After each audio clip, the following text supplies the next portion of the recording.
Hola querida iglesia, seguimos viendo el Salmo 51, un salmo de David que habla del arrepentimiento. Y es súper necesario estudiarlo, poder aprender acerca del arrepentimiento. Porque nosotros como cristianos debemos vivir vidas en constante arrepentimiento. Si bien hemos sido salvados por el Señor, también vivimos en un proceso de santificación, porque todavía vamos pecando. Así que parte de este proceso de santificación es ir arrepintiéndonos de estos pecados constantemente. Y de este texto podemos aprender mucho.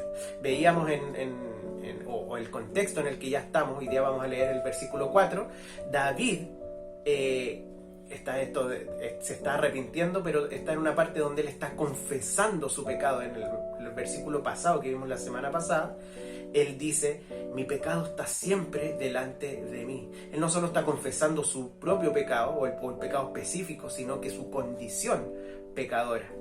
Así que hoy día vamos con el versículo 4. Dice: contra ti solo he pecado y he hecho lo malo delante de tus ojos, para que seas reconocido justo en tu palabra y tenido por puro en tu juicio. Esta parte es muy importante y está muy ligada con la anterior.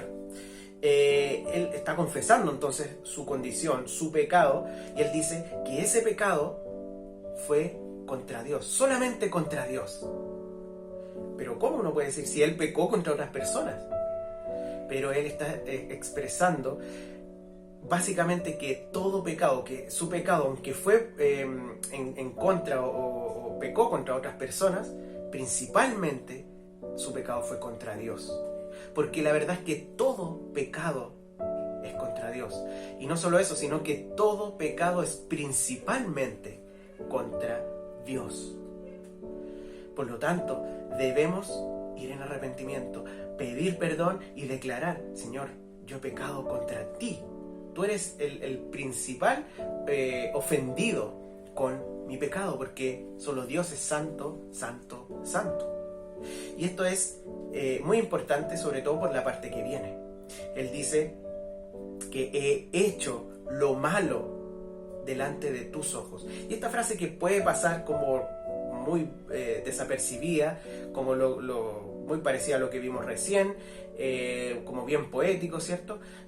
Da una verdad muy muy interesante, y es que él confiesa que lo que él hizo está mal, pero no está mal bajo su propio criterio, está mal bajo el criterio de Dios.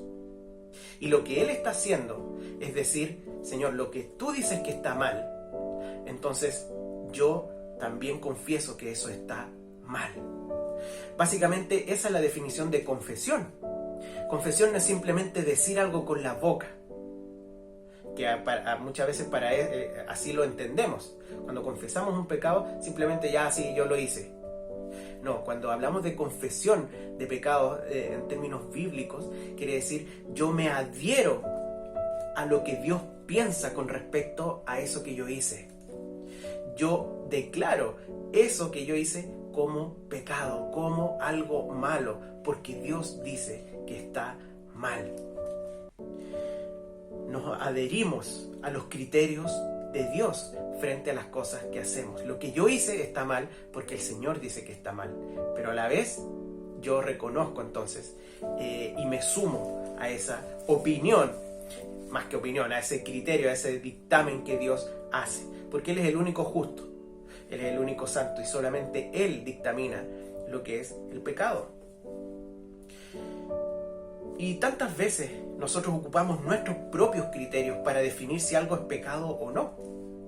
Tantas veces nosotros establecemos o minimizamos la categoría de pecado, nos justificamos en qué cosas, las circunstancias, que Señor, no pude actuar de otra manera en este momento.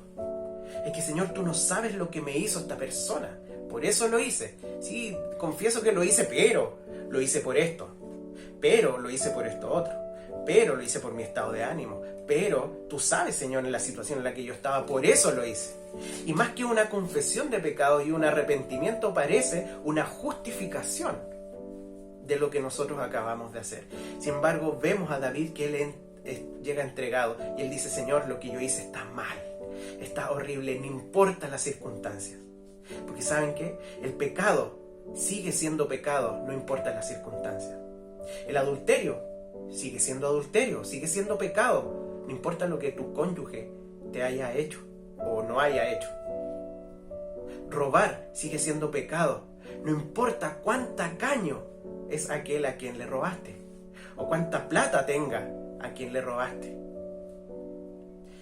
El abuso, el maltrato sigue siendo pecado, no importa qué es lo que la otra persona te hizo primero. Por lo tanto, querida iglesia, debemos reconocer y debemos evaluar cuál es el criterio que estoy ocupando para evaluar mis actos. ¿Es como yo me siento? ¿Es las circunstancias o es el criterio de Dios que está expresado en su palabra? Seamos bíblicos para arrepentirnos bajo el criterio de Dios y no basados en nuestra propia opinión. Que el Señor nos ayude a que en nuestro arrepentimiento podamos decir que hemos pecado solo contra Dios y que hemos hecho lo malo ante sus ojos. Que tengan un muy buen día.